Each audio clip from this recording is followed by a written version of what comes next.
স্মার্টফোনের মার্কেটে প্রতিযোগিতা কিন্তু অনেক অনেক বেড়ে যাচ্ছে দিন দিন। তার আরও একটা প্রমাণ পেলাম এই স্মার্ট ওয়াচটা হাতে আসার পরে। মাত্র 2700 টাকার একটা smart watch, AMOLED 3D curve ডিজাইনের ডিসপ্লে, তাও আবার জেব্লেজের মতো একটা ব্র্যান্ডের। This is something interesting. So যারা স্মার্ট ওয়াচ কিনতে চান তারা আজকের ভিডিওটা মন দিয়ে দেখেন। Presenting Zeblaze GTS 4। খুবই সিম্পল এবং ক্লাসিক ডিজাইনের স্লিম এই স্মার্ট ওয়াচটা আপনার সব ধরনের প্রয়োজন মেটাতে পারবে। বাংলাদেশের জেব্লেজের অথরাইজড ডিস্ট্রিবিউটর হচ্ছে NSTI। তাদের সম্পর্কে বিস্তারিত সবকিছু আমি ভিডিও ডিসক্রিপশনে দিয়ে দিচ্ছি। যারা হোলসেল রেটে স্মার্ট ওয়াচ নিতে চান তারাও কিন্তু যোগাযোগ করতে পারেন NSTI-এর সাথে। অলরাইট, একটু ডিটেইল আলাপ করতে চাই এই পার্টিকুলার স্মার্ট ওয়াচটা নিয়ে আপনাদের সঙ্গে। যেমন ডিসপ্লেটা 1.94 ইঞ্চির একটা অ্যামোলেড প্যানেল, 466x466 হচ্ছে রেজুলেশন, এবং এইটার PPI কিন্তু 391। স্ক্রিনটা যথেষ্ট বড় আর বেজেলটাও তুলনামূলকভাবে কম রাখার চেষ্টা করেছে। স্পেশালি এই বাজেটের মার্কেটের অন্যান্য ওয়াচের দিকে যদি আপনি একটু তাকান তাহলে দেখবেন যে অ্যামোলেড প্যানেল তো অনেকে দেয় নাই, বেজেলের পরিমাণ অনেক বেশি। TFT ডিসপ্লে আমরা মার্কেটে সচরাচর দেখতে পাই। এই ডিসপ্লের কালারটা যথেষ্ট ভাইব্রেন্ট মনে হয়েছে আমাদের কাছে, সেই সঙ্গে শার্পনেসও যথেষ্ট রয়েছে। রিফ্রেশ রেট 60 হার্জের আশেপাশে, যেটা চোখের জন্য বেশ আরামদায়ক। আর ব্রাইটনেসটাও আমাদের কাছে ডিসেন্ট মনে হলো। ইনডোরে একদম ঠিকঠাক, আউটডোরে আর ডিরেক্ট সানলাইটে আপনাকে একটু স্ট্রাগল করতে হতে পারে। ডিজাইনটা খুবই সাদামাটা রাখার চেষ্টা করেছে তারা। অনেকেই রয়েছেন যারা স্কোয়ার শেপের স্মার্ট ওয়াচ পছন্দ করেন, তাদের এটা প্রথম দেখাই পছন্দ হবে। মোট 3টা কালারে এই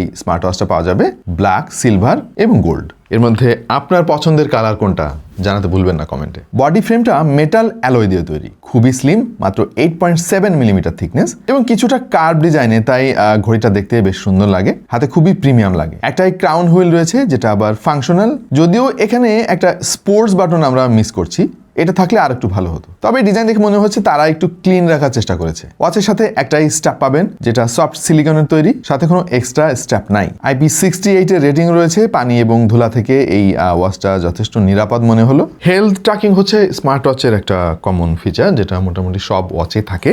তবে আমি সবসময় যেটা বলি যে একটু বাজেট রেঞ্জের স্মার্ট ওয়াচের যে ডেটা অ্যাকুরেসি, ওইটা কিন্তু মানে মেডিকেলি অ্যাপ্রুভ না, আপনাকে জাস্ট একটা আইডিয়া দেবে। এই ওয়াচেও কিন্তু মোটামুটি সব ধরনের হেলথ ট্র্যাকিং ফিচার রয়েছে, যেমন আপনি রক্তে অক্সিজেনের পরিমাপ জানতে পারবেন, স্ট্রেস মনিটর করতে পারবেন, স্লিপ ট্র্যাকিং করতে পারবেন, সেই সঙ্গে আপনার যে হার্ট রেট রয়েছে সেটা মেজার করতে পারবেন। পাশাপাশি প্রচুর স্পোর্টস ফিচার রয়েছে। ইউআইটা যথেষ্ট সুন্দর, খুবই স্ন্যাপি এবং ল্যাগ ফ্রি মনে হয়েছে আমার কাছে। তবে একটা দুঃখের ব্যাপার আছে এখানে, আমরা আমাদের আগের ভিডিওতেও বলেছিলাম যে জেব্লেজের ওয়াচগুলোতে বাংলা সাপোর্ট থাকে না। এটা একটা ড্রব্যাক এবং আমার কাছে বেশ বড়সড় একটা অসুবিধাই মনে হয়।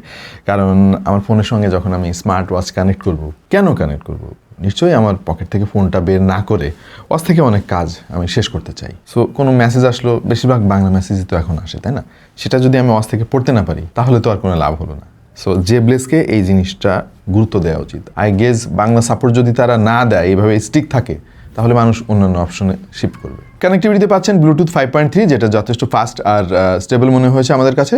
আর ব্লুটুথ কলিং আমরা টেস্ট করে দেখেছি, যেটা যথেষ্ট ডিসেন্ট মনে হলো। লাউডনেসের একটু ঘাটতি আছে, কারণ স্লিম ডিজাইনের একটা ওয়াচ খুব বেশি লাউডনেস ও প্রোভাইড করতে পারবে না। ফোনে আসা নোটিফিকেশনগুলো আপনি ওয়াচেই দেখতে পারবেন। কন্ট্রোল আর কাস্টমাইজেশনের জন্য পেয়ে যাবেন dedicated app fit cloud pro, যেটা অ্যাপ স্টোর এবং প্লে স্টোর দুইটা প্ল্যাটফর্মেই অ্যাভেলেবেল। অ্যাপটার ইন্টারফেসটা কিন্তু খুব বেশি কমপ্লিকেটেড না। এখান থেকে steps, sports record, sleep record, heart rate এবং ব্লাড অক্সিজেন সহ সকল ডেটা রেকর্ড দেখা যায়। গোল কাস্টমাইজ করা, drink reminder, activity reminder, find watch সহ বিভিন্ন সেটিংসে অ্যাক্সেস করতে পারবেন এই অ্যাপের মাধ্যমে। প্রচুর পরিমাণে সুন্দর ওয়াচ ফেস পেয়ে যাবেন, ইচ্ছামতো চুজ করতে পারবেন এবং আপনি চাইলে নিজের ছবি দিয়েও ওয়াচ ফেস কাস্টমাইজ করতে পারবেন। আচ্ছা, ব্যাটারি একটা বড় কনসার্ন স্মার্ট ওয়াচের জন্য। সো এইটার স্লিমনেস দেখে আমি আসলে একটু দুশ্চিন্তায় ছিলাম যে ব্যাটারি ক্যাপাসিটি কত দেয়। নর্মালি সাইজ দেখে মনে হচ্ছে যে হয়তো 200 বা 220 mAh এর ব্যাটারি থাকবে, বাট সামহাও তারা 300 mAh এর ব্যাটারি এর মধ্যে ইন্টিগ্রেট করেছে, হুইচ ইজ গুড।